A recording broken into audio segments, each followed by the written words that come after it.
E aí, pessoal, bora estudar virologia? Matéria de micologia e virologia. Eu sou a doutora Daniela Richopo, sou biomédica e agora aqui na veterinária, na medicina veterinária, Biomedvet. Só peço uma coisinha pra vocês, dá aquela forcinha pro canal. Se você ainda não me segue, clica aí em seguir, ativa também os sininhos, tem bastante conteúdo aqui no meu canal. Peço que você, cada vez que vê um vídeo meu, comenta e deixa um coraçãozinho, tá? Curte, comenta, compartilha e o principal, segue meu canal.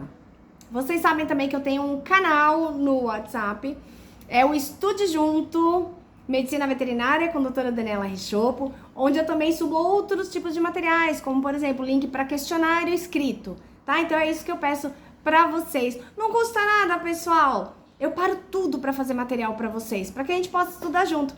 Qual o intuito? Que a gente tenha mais profissionais unidos desde a formação. E você que não estuda na Anhanguera, mas que quer participar do nosso canal, seja bem-vindo! Inclusive no grupo do WhatsApp, tá? É só clicar, vou deixar a descrição aqui e você entra direto no Estude Comigo, tá? No Estude Junto Medicina Veterinária com a doutora Daniela Richopo, que sou eu aqui, sua amiga que tá aqui nessa peleja pra gente estudar junto e crescer junto, tá bom? Vamos pra matéria de hoje? Vamos, que eu não enxergo nada, não tô nem vendo vocês. Então vamos lá. Morfologia, estrutura e funções virais. Quais são os componentes básicos da estrutura de um vírus e qual a função de cada um? Então, é o seguinte. Os componentes básicos são material genético, DNA ou RNA. Contém informação hereditária necessária para a replicação viral. Capsídio é uma cápsula proteica que envolve e protege o material genético. E o núcleo capsídeo é o complexo formado pelo material genético e o capsídeo. Envelope. Envelope é algo opcional, alguns têm, outros não. É uma bicamada lipídica externa derivada da membrana da célula hospedeira, que envolve o neocapsídeo, o núcleo capsídeo e em alguns vírus, tá? O material genético é um manual de instrução do vírus. O capsídeo atua como uma caixa protetora e o envelope, quando presente, auxilia na entrada do vírus na célula hospedeira e o protege do ambiente externo também, tá? Mas a gente vai ver mais sobre o envelope, que protege, mas não muito. Quais as principais formas de capsídeo viral? Morfologias. E cite um exemplo de cada uma. As principais formas são icosaédrica ou poliédrica. Possui simetria de um icosaedro. Quem manja aí de desenho, vai lembrar. Que é uma estrutura geométrica com 20 faces triangulares e 12 vértices. Exemplo de um vírus que é poliédrico é o adenovírus. Helicoidal. Proteínas do capsídeo se organizam em uma estrutura espiral ao redor do material genético. Exemplo, o vírus da raiva. Complexa. Não se encaixa na simetria icosaédrica, nem ou na helicoidal, apresentando uma estrutura mais elaborada e irregular. Exemplo, poxvírus. A forma do capsídeo é uma característica importante para a classificação viral e reflete a organização das proteínas que o compõem, influenciando na estabilidade no processo de montagem viral. Qual a função da enzima transcriptase reversa, presente em alguns vírus? E vamos ver aqui alguns que possuem. Gente, transcriptase reversa é uma enzima que transcreve uma fita de RNA viral em uma fita de DNA complementar. Então, assim, entender se o vírus é um DNA ou um RNA é muito importante. Principalmente pra gente saber se ele tem transcriptase reversa. Porque quando ele tem, o bicho pega, tá? Então, a transcriptase reversa é quando uma fita de RNA viral, quando transforma, né? Uma enzima que transforma a fita de RNA viral em uma fita de DNA complementar. Esse DNA é então integrado ao genoma da célula hospedeira. Vírus que a possuem são chamados de retrovírus, como o vírus da imunodeficiência adquirida, que é o FIV, como o vírus da FeLV, que é da leucemia viral felina. Essa enzima é crucial para o ciclo de vida dos retrovírus, pois permite que a informação genética do RNA viral seja permanentemente incorporada ao DNA da célula hospedeira, possibilitando a replicação viral contínua e a transmissão do vírus para as células filhas. Ou seja, quando ele transforma a fita de RNA compondo o DNA da célula, começa a multiplicar células com esse DNA. Essas células, elas tornam células virais, o que é mais difícil para a gente combater. Qual a importância do envelope viral para os vírus que o possuem? Quais as vantagens e desvantagens para o vírus?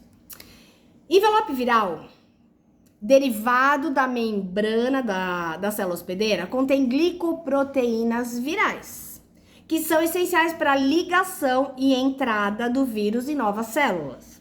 Vantagem: facilita a entrada na célula hospedeira por fusão de membranas. Mimetiza componentes da membrana celular. O que é mimetizar? É imitar. Mimetismo é imita, tá? Então é danado. Mimetiza componentes da membrana celular e pode evadir é fugir, evadir a resposta imune por curtos períodos, tá? Vai fugindo do sistema imune. A desvantagem: torna o vírus mais suscetível a desinfetantes, detergente, calor, pH extremo e ressecamento, porque a integridade do envelope é crucial para sua infectividade. Ou seja, é mais potente lá dentro, para poder evadir o sistema imunológico e entrar na célula, porém, no ambiente externo, ele é mais sensível, tá? É mais sensível. Vírus envelopados tendem a ser mais frágeis no ambiente externo, mas a presença do envelope confere-lhes mecanismo de entrada mais eficiente na célula hospedeira. Vírus não envelopados são geralmente mais resistentes no ambiente. Os não envelopados são mais resistentes no ambiente. Os envelopados são menos resistentes no ambiente, mas tem o poder de infectar células muito maior, tá bom? Descreva brevemente as principais formas de transmissão viral em animais. Temos a transmissão horizontal, que ocorre entre indivíduos da mesma geração, ou seja, entre animais não parentes. Pode ser direta, contato físico direto, exemplo, lambedura, coito, aerosóis. Aerosol, o que é aerosol? Quando a gente aplica aerosol, sai partícula, né? Então, aerosóis são gotículas respiratórias.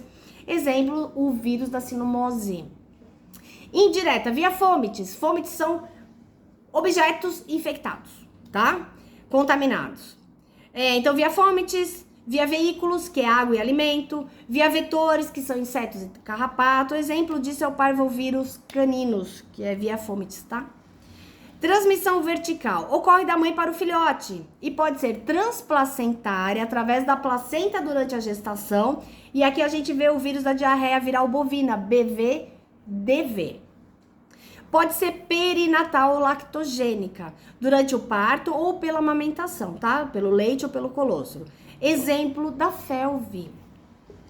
As vias de transmissão são cruciais para a epidemiologia das doenças virais, influenciando na velocidade de disseminação e nas estratégias de controle. Vamos diferenciar a infecção aguda de infecção persistente, que é a crônica ou latente, e vamos dar um exemplo a cada um. Aguda. Ela se caracteriza por um ciclo viral rápido, produção intensa de vírus, e geralmente é seguida pela eliminação do vírus pelo hospedeiro, ou pela morte do hospedeiro. Exemplo, o influenza da gripe. Infecção persistente. O vírus permanece no hospedeiro por longos períodos, às vezes por toda a vida do animal. E a infecção persistente, ela pode ser crônica ou latente. Quando ela é crônica, a produção e liberação contínua de partículas virais, embora em níveis variáveis, às vezes mais, às vezes menos. Exemplo, o vírus da leucemia felina, FeLV. E latente, tá latente lá, tá quase para explodir. O genoma viral persiste na célula hospedeira, mas a produção de partículas virais é intermitente ou ausente. O vírus pode ser reativado, por isso ele é latente, porque tá lá, quietinho, tá lá só esperando. Ele pode ser reativado em momentos de estresse e imunossupressão. Exemplo, o vírus da herpes, tá? Ou o felino herpes vírus 1, que é o FHV1. O tipo de infecção determina a dinâmica da doença, a duração da infectividade do animal e as estratégias de controle e tratamento. Quais são as principais portas de entrada e saída dos vírus no organismo animal? Entrada. Trato respiratório. Inalação de aerosóis, gotículas contendo vírus, exemplo do vírus da sinomose. Trato gastrointestinal. Ingestão de alimentos ou água contaminada, exemplo do rotavírus. Pele ou mucosa. Lesões, abrasões ou picadas de vetores. Exemplo, vírus da raiva através da mordida. Injeção ou latrogênica. Uso de agulhas contaminadas, transfusões. Exemplo, vírus da anemia infecciosa equina. É o EIAV. Portas de saída. Secreções respiratórias, espirro, tosse. Fezes e urina, eliminação de partículas virais nas fezes e na urina. Saliva, leite e sêmen, que são secreções corporais. Lesões na pele, vesículas ou pústulas. Sangue, picada de vetores e transfusões. As portas de entrada e saída são fundamentais para entender o ciclo de infecção e transmissão do vírus, sendo alvo importante para medidas de biossegurança e controle da doença. Lembrando que nós, veterinários, somos agente único da saúde, transitamos entre esses dois mundos, mantendo a integridade de ambos. Ciclo lítico e ciclo lisogênico. Ciclo lítico. O fago infecta a célula, tá? A célula do animal. Assume o controle da maquinária celular, ele manda na porra toda, assume o controle da maquinária celular, replica seu material genético, sintetiza proteínas virais, monta novas partículas virais e causa a lise, ruptura da célula, liberando novos fagos, tá? Então, o ciclo lítico, ele entra na célula, né, a partícula viral entra na célula, assume o controle daquela célula, agora você é minha e vai fazer o que eu quiser pro meu próprio bem, pra minha replicação. Replica seu material genético lá dentro, sintetiza proteínas virais, monta novas partículas virais e aí causa a lise, a ruptura, a morte da célula e vem pra fora. Libera esses novos fagos para ir destruindo outras células. O ciclo lisogênico, o material genético do fago, é integrado ao cromossomo da célula hospedeira. Ele se replica junto com o DNA a cada divisão celular sem destruir a célula. Que a gente sabe que isso acontece por causa da transcriptase reversa, né? Ele, em vez de destruir a célula, de se formar lá dentro, destruir e espalhar, não, ele agrega, ele se replica junto com o DNA da célula, então ele começa a formar células filhas infectadas, tá? Algumas vezes ele pode causar a lise e transformar o ciclo lisogênico em lítico, tá? Essa distinção é crucial para entender como os vírus interagem com as células hospedeiras, seja para destruí-las rapidamente ou para coexistir com elas por um tempo, tá? Características desejáveis de um fármaco antiviral. O antiviral, ele não é seletivo, tá? Assim como o antibiótico, ele não é seletivo. Ele vai destruir tudo que tiver pelo caminho, inclusive as células virais. Qual é o desejável, o que se deseja de um fármaco antiviral, tá? Características desejáveis de um fármaco antiviral. Alta seletividade. Ele deve inibir a replicação viral sem causar danos significativos às células hospedeiras. Amplo espectro de ação, ou seja, capaz de inibir vários tipos de vírus ou estirpes do mesmo vírus. Baixa toxicidade. Mínimos efeitos colaterais para o paciente. Baixo potencial de resistência, ou seja, que o vírus não desenvolva rapidamente resistência ao fármaco. Que mais? Boa biodisponibilidade. Biodisponibilidade é a capacidade de ser absorvido pelo organismo, tá? Boa biodisponibilidade é ser bem absorvido e atingir concentrações terapêuticas nos tecidos-alvo. Não imunossupressor, não deve comprometer a resposta imune do hospedeiro. E ter um custo efetivo, né? Custo-benefício economicamente viável. O desenvolvimento de antivirais é desafiador porque os vírus utilizam a maquinária da célula hospedeira para uma replicação, dificultando a criação de drogas que ataquem o vírus sem prejudicar o hospedeiro. A seletividade é o ponto mais crítico, tá? Porque o desenvolvimento de antivirais é mais complexo do que o de antibióticos. De antibiótico, então vamos lá. Antibiótico só mata a bactéria, tá? Há um adendo. Antibiótico é feito para matar bactéria. Porém, a bactéria, ela é um serzinho danado que tem a maioria da composição da bactéria é igual na nossa célula. Então, ele está matando tudo. Porém, para o desenvolvimento de um antibiótico eficaz, que tenha tudo aquilo que a gente deseja, é teoricamente mais fácil do que um antiviral. Por quê? Porque a bactéria, embora tenha 99% da nossa composição, da nossa célula, existem algumas coisinhas que tem que nós não temos. Então, o antibiótico ele pode ser desenvolvido de forma a encontrar, a agir apenas nessa particularidade da célula da bactéria, tá? Inclusive, por exemplo, ribossomos bacterianos. Daria para identificar. Agora, no caso do antiviral, o desenvolvimento de antiviral é mais complexo porque os vírus são parasitas intracelulares obrigatórios. Quando eu falo parasita obrigatório, é que se ele não fizer isso, ele não vive. Ele não existe. Então, obrigatório na ciência é isso. Um parasita obrigatório. Obrigatoriamente, ele tem que estar lá naquele local. Então, o vírus é um parasita intracelular obrigatório, o que significa que eles utilizam amplamente a maquinária molecular da célula hospedeira para sua replicação. Dessa forma, é muito difícil desenvolver um antiviral que iniba eficazmente a replicação viral sem causar toxicidade significativa ou dano às células do próprio hospedeiro, ou seja, praticamente criar um remédio para DNA e para RNA. Então isso é muito difícil, por isso a gente tem que tomar muito cuidado com o uso de medicação. Antiviral já está mostrando resistência, né? Existem vírus que já estão resistentes a antivirais, assim como existem fungos já resistentes à medicação, porque eles não são seletivos, tá, gente? Por quê? Porque esses danadinhos usam esse tipo, né? E o vírus usa toda a maquinária da célula. Antibióticos, por outro lado, podem alvejar estruturas e processos exclusivos de bactéria, como parede celular ou ribossomo bacteriano, que não existem na célula eucariótica do hospedeiro, né? Explicação. A intimidade da relação parasita-hospedeira, no caso do vírus, é o grande entrave para a criação de fármacos com alta especificidade viral e baixa toxicidade para o animal tratado. Doenças virais mais comuns em animais. É fundamental a compreensão de doenças virais na medicina veterinária, pois permite um diagnóstico, tratamento e, mais importante, a implementação de medidas de controle e prevenção. Por que é mais importante? Isso aqui é destacado, né, na ciência. Porque o foco da vida humana é o humano, tá? Então, quando a gente fala aqui que a compreensão de doença é fundamental na medicina veterinária para permitir diagnóstico, tratamento e, mais importante, implementação de medidas de controle e prevenção, é por causa disso. Porque existe esse foco. Quem somos nós, médicos veterinários? Somos os médicos da saúde única.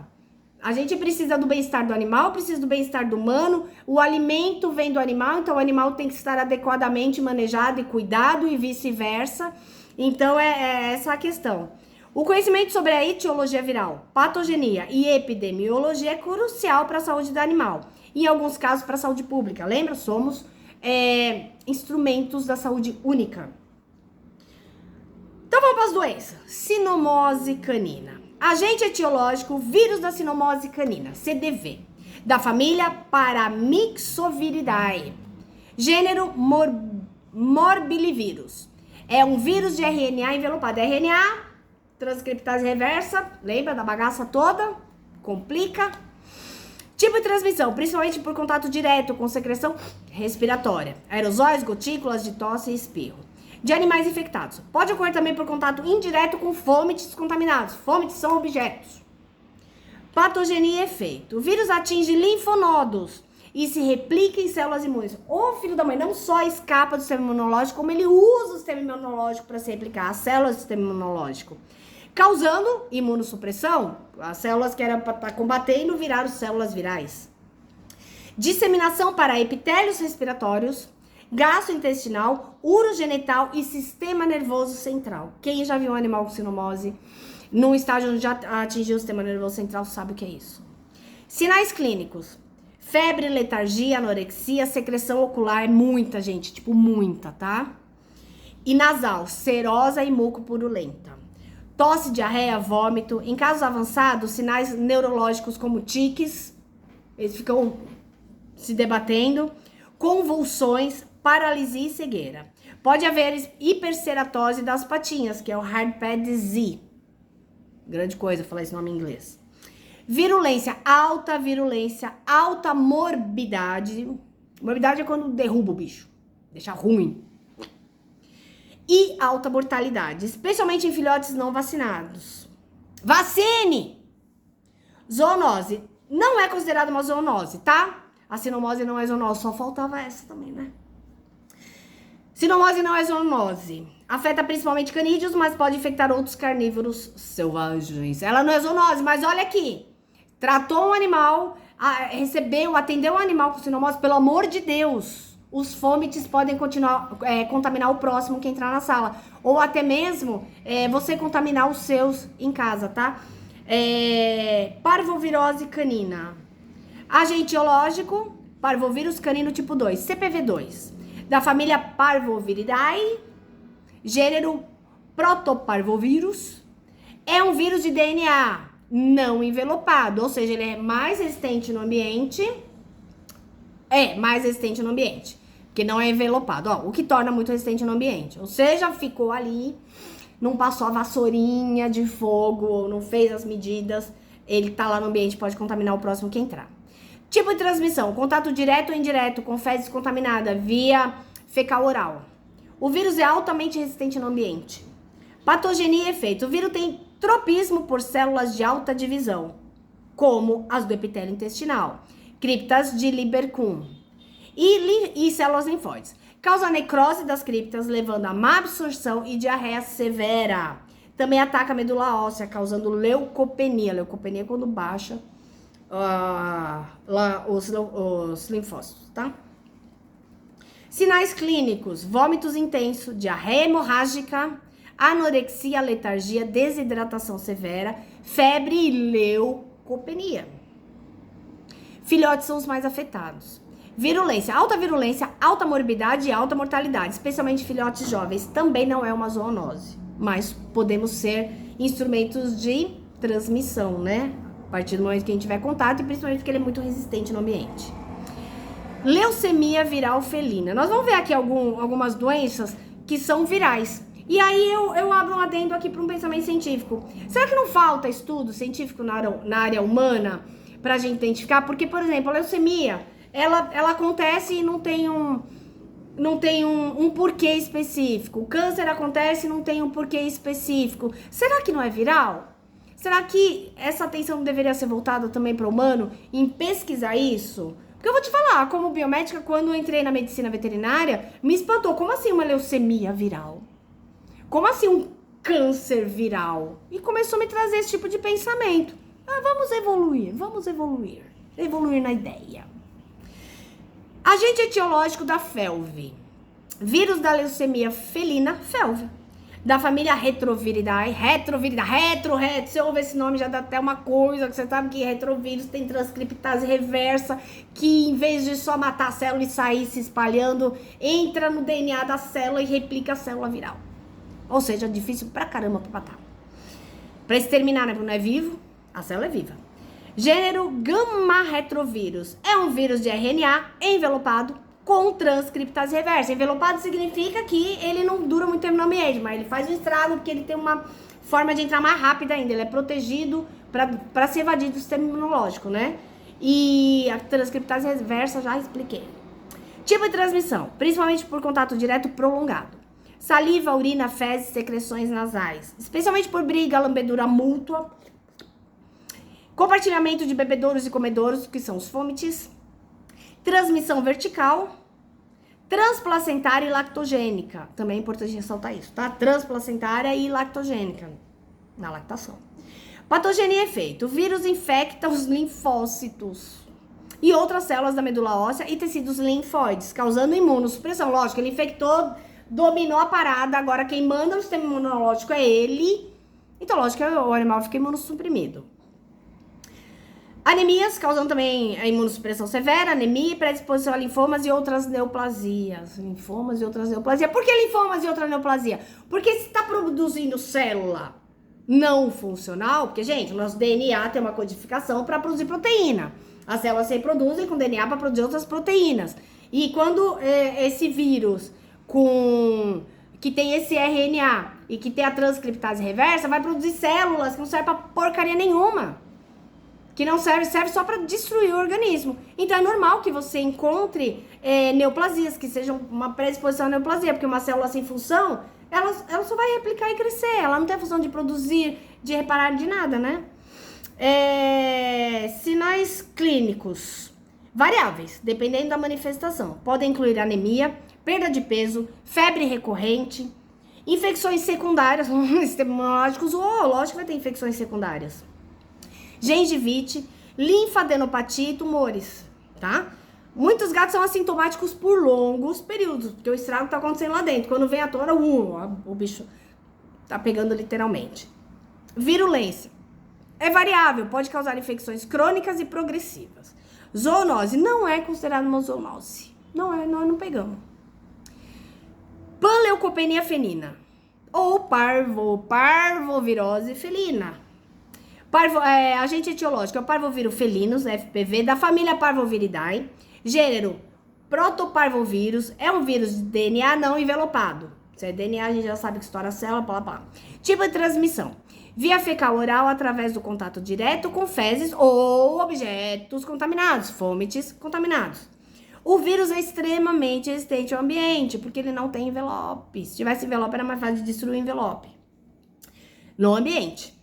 Patogenia e efeito. O vírus replica-se em células de alta divisão, como as da medula óssea, causando panleucopenia. Redução de todas as linhagens de célula branca. Epitélio intestinal e tecido linfóide também. Em filhote infectado no útero ou neonatalmente, pode causar hipoplasia cerebelar. Sinais clínicos. Vômito súbito, diarreia, às vezes hemorrágica, tá? Anorexia, letargia, desidratação e febre. A panleucopenia é um achado laboratorial característico, tá? Viu que tem um monte de célula que caracteriza na PAN, porque várias células desse sistema, já é um achado muito característico. Virulência, alta morbidade e alta mortalidade, especialmente em gatos jovens. Não é zoonose, ou seja, o humano não pega. Mas pode transmitir. Na roupa, nas coisas, nos objetos contaminados, na falta de higiene. Raiva. Agente etiológico. Vírus da raiva, RABV. Da família Rhabdoviridae. Esse nome é legal, né? Rhabdoviridae. Parece alguma coisa de algum desenho animado.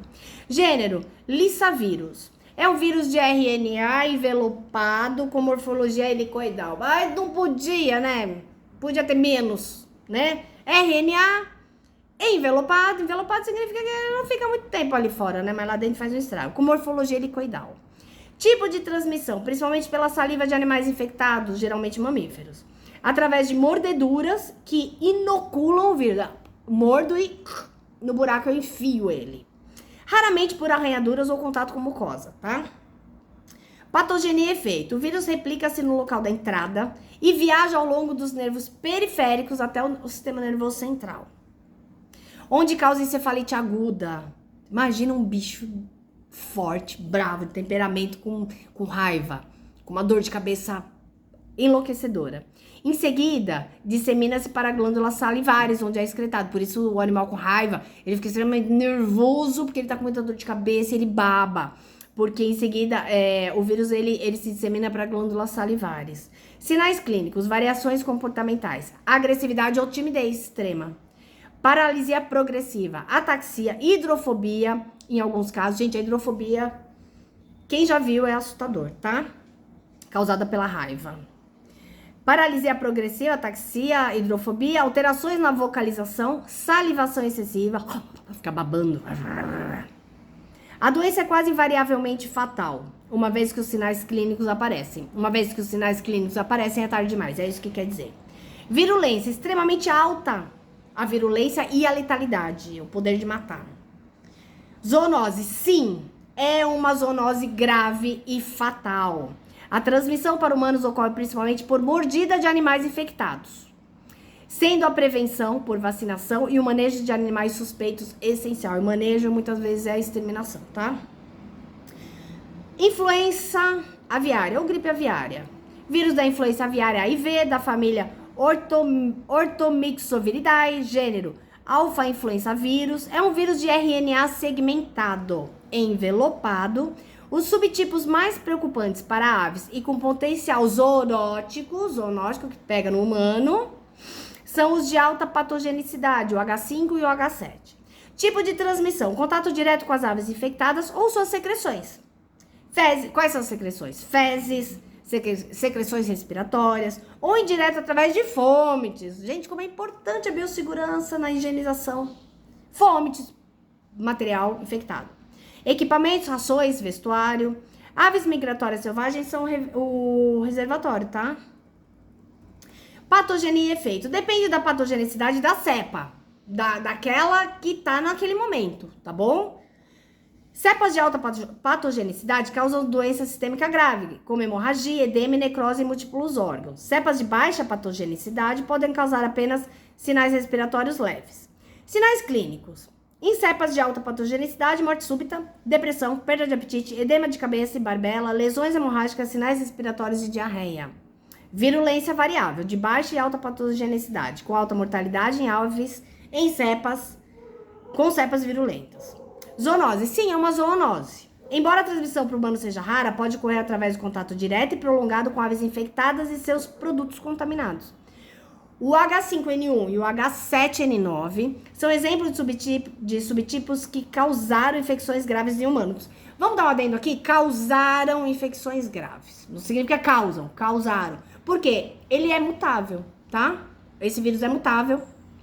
E vamos falar um pouquinho aqui como biomédica. Todo ano a gente precisa se vacinar com a vacina da influenza. E o que tem na vacina da influenza? Ela, na verdade, não tem a cepa daquele ano. Ela tem a cepa do que já infectou e foi grave no ano anterior, tá? Porque se eu já peguei a mutação mais grave dela do ano anterior, mesmo que esse ano haja e vai haver outra mutação, um estágio grave eu já peguei, então eu fico mais protegida das mutações mais graves, tá? É assim que funcionam as vacinas para gripe. Elas não imunizam, elas não fazem uma imunidade efetiva a longo prazo. Ela te imuniza, te colocando em contato com a cepa mais grave do ano anterior. Isso ajuda o organismo a reconhecer, porque você pega a mais grave, o corpo já arranja uma defesa, já cria mecanismos de defesa. Se você se infectar com uma mais grave ainda, pelo menos parte dessa força ela já sabe como combater, tá? Doenças virais em equino, anemia infecciosa equina, AIE. Agente etiológico. Vírus da anemia infecciosa equina, EIAV.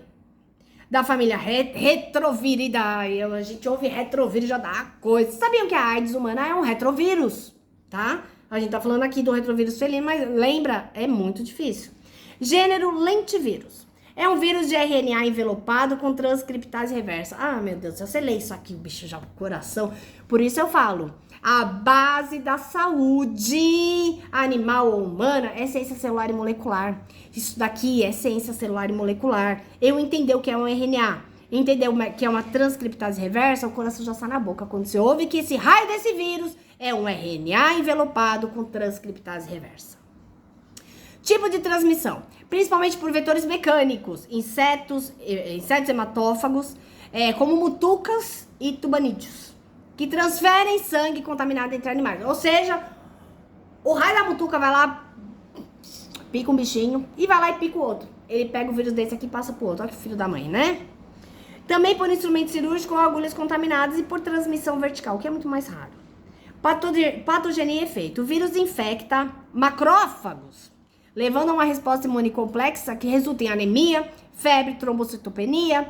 Ocorre replicação viral persistente, causando uma doença crônica. Sinal clínico varia desde formas assintomáticas a agudas e crônicas. Febre recorrente, que pode ser intermitente. Acontece? Para.